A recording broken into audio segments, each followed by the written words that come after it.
Okay, so let's unpack this. Yeah. Imagine stepping into what seems like a totally ordinary suburban home.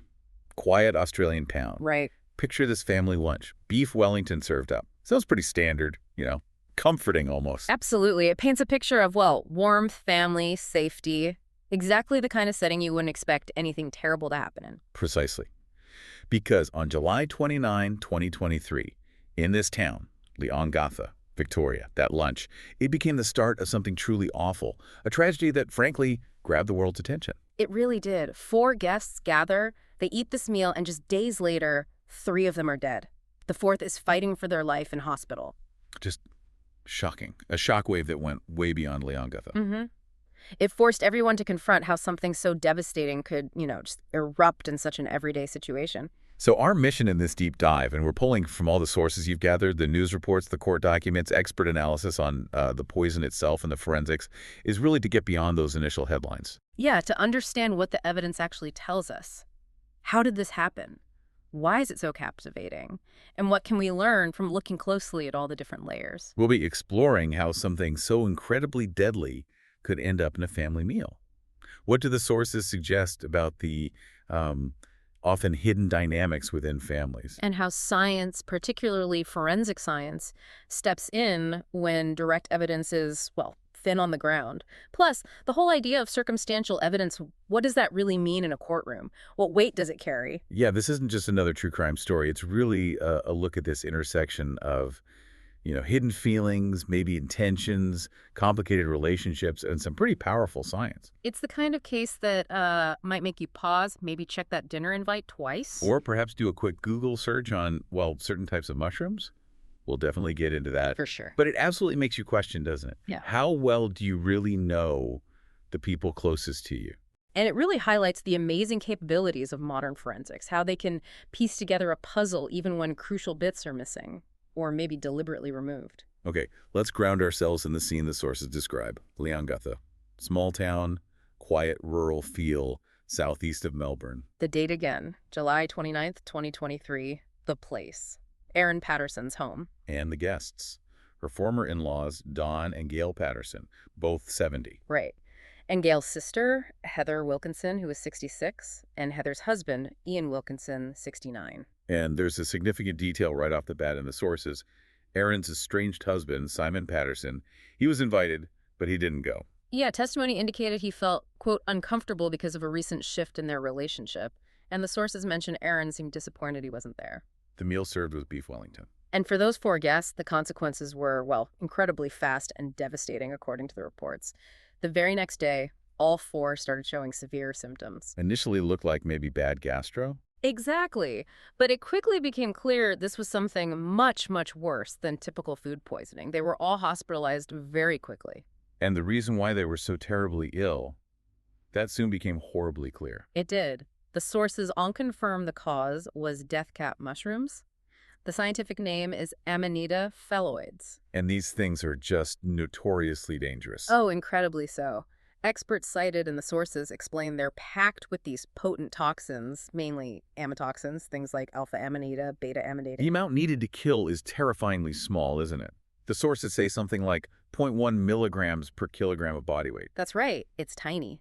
One single mushroom can hold enough poison to kill a healthy adult. It puts into perspective how little it takes. Whether by accident or otherwise. And what makes them particularly insidious, and the toxicologists and the sources really stress this, is that the toxins are incredibly stable. Meaning cooking doesn't get rid of them. Nope.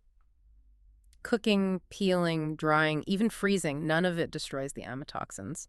So putting them in something like a beef Wellington gives zero protection, absolutely none. And the onset, the way it hits you, it's tricky. It is. The initial symptoms, the nausea, vomiting, cramps, diarrhea, they often don't show up for, say, 6 to 24 hours after eating. So you might not immediately connect it to the meal. Exactly. That delay can mask how serious it is at first.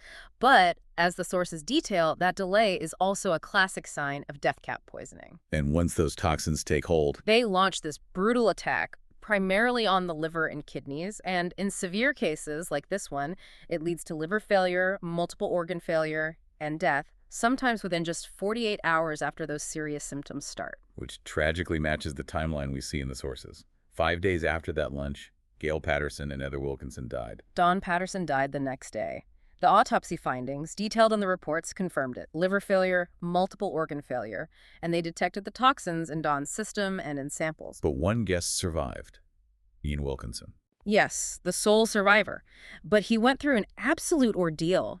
The sources describe him being in critical condition, hospitalized for over 7 weeks. And he needed a liver transplant. He did. It saved his life. There's testimony cited from a doctor saying his injuries were essentially unsurvivable without that transplant. It shows just how close he came. Now, this is where things get complicated, looking at the sources. The huge contrast between what happened to the guests and the experience of the host, Erin Patterson. Right. While her guests were critically ill, Patterson reported having stomach pains and diarrhea the day after the lunch, too. Similar symptom. But her actions were different. Very different. The sources note she repeatedly refused to be admitted to the local hospital, Leongatha Hospital, and later, when she was assessed, she discharged herself against medical advice. And what did the medical staff observe? Because that's in the sources, too. They noted she just didn't seem as unwell as the others. Despite complaining of symptoms, her blood tests, her vital signs, they were reportedly within normal limits, or close to it.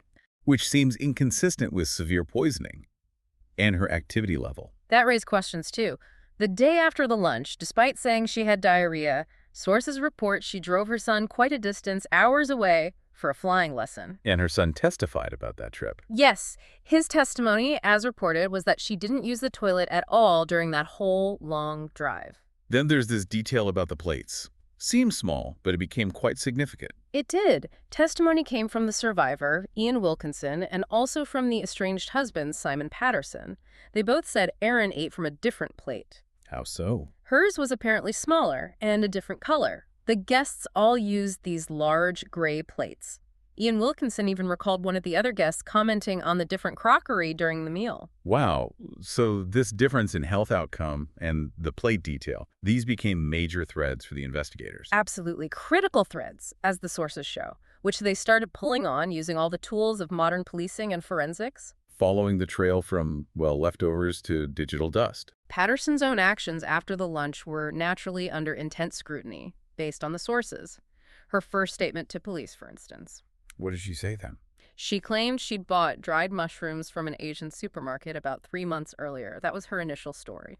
A story that experts later challenged. Correct. We'll get to that. Yeah. But crucially, she also admitted to police, and this is reported in the sources, that she disposed of a food dehydrator. Threw it in a skip bin. Why? Her explanation was that she panicked because people started accusing her after the guests got sick. Okay. And then there's the phone issue. Yes, perhaps one of the most damaging points from the prosecution's perspective based on the sources. Evidence showed she factory reset her phone multiple times. Including after the police asked for it. Yes. The sources mentioned testimony about 4 factory resets in 2023, 2 of them on consecutive days in August, right after police became involved and requested the device. But even if you try to hide things, forensics can often find them. That's the power of it. The sources detail how police tracked down that dumped food dehydrator. They used CCTV footage. And the analysis of the dehydrator itself, that must have been key. Absolutely pivotal. Forensic analysis found her fingerprints on it. And, critically, traces of death cap mushroom toxin. Toxins on the dehydrator. Yes.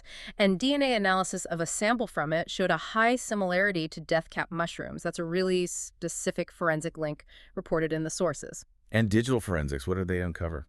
Quite a lot, according to the sources. On her devices, they found search history.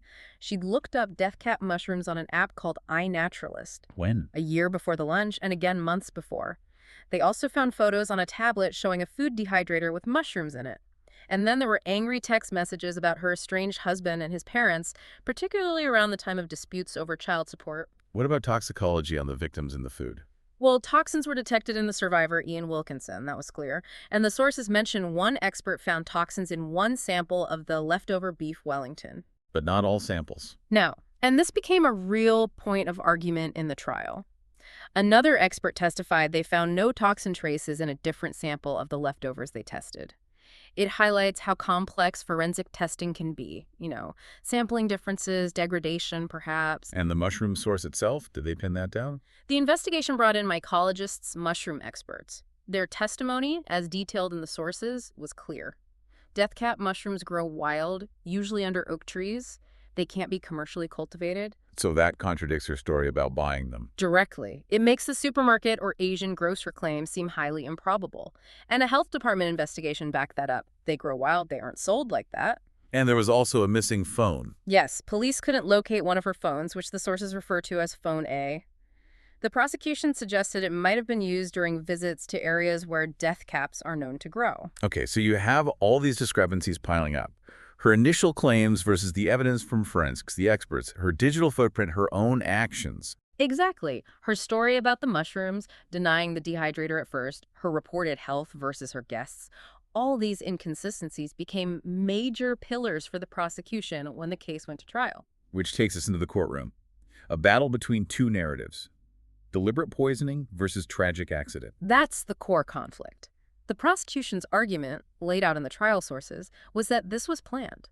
Patterson knew the mushrooms were deadly, deliberately went out and sourced them from the wild, used that dehydrator to prepare them, and served the meal specifically to harm her guests. And they pointed to the cover-up attempts. Yes, the disposal of the dehydrator, the missing phone, resetting the other phone.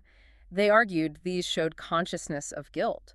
Plus the alleged lies about her own symptoms, and even, according to some testimony, using a fake cancer diagnosis as a way to get the family together for that lunch. Did the prosecution need a motive? Legally, no. They don't always have to prove why.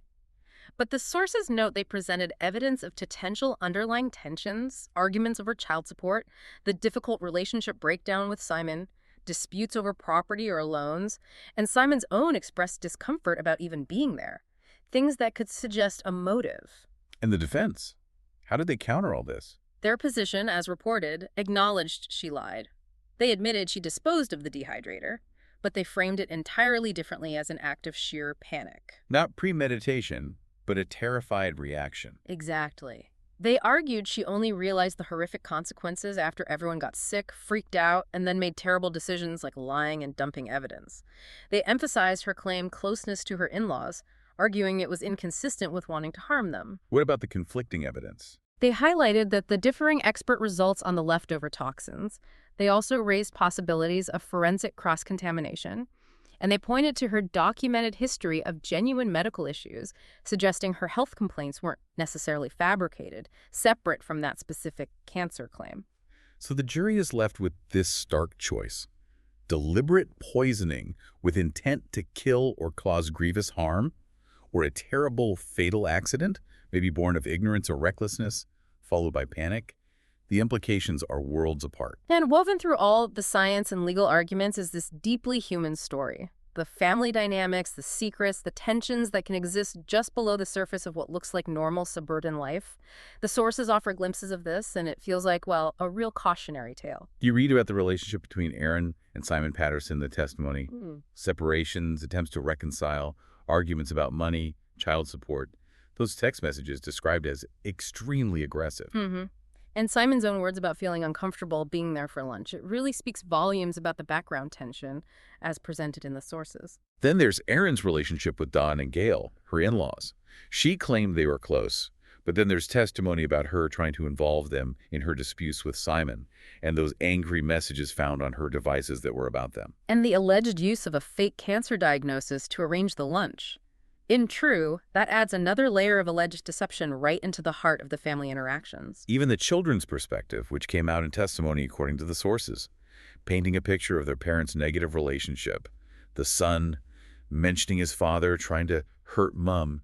It's just a raw reminder that things aren't always what they seem from the outside. Definitely. It does make you question, how well can you ever truly know the complex web of relationships within any family, even your own?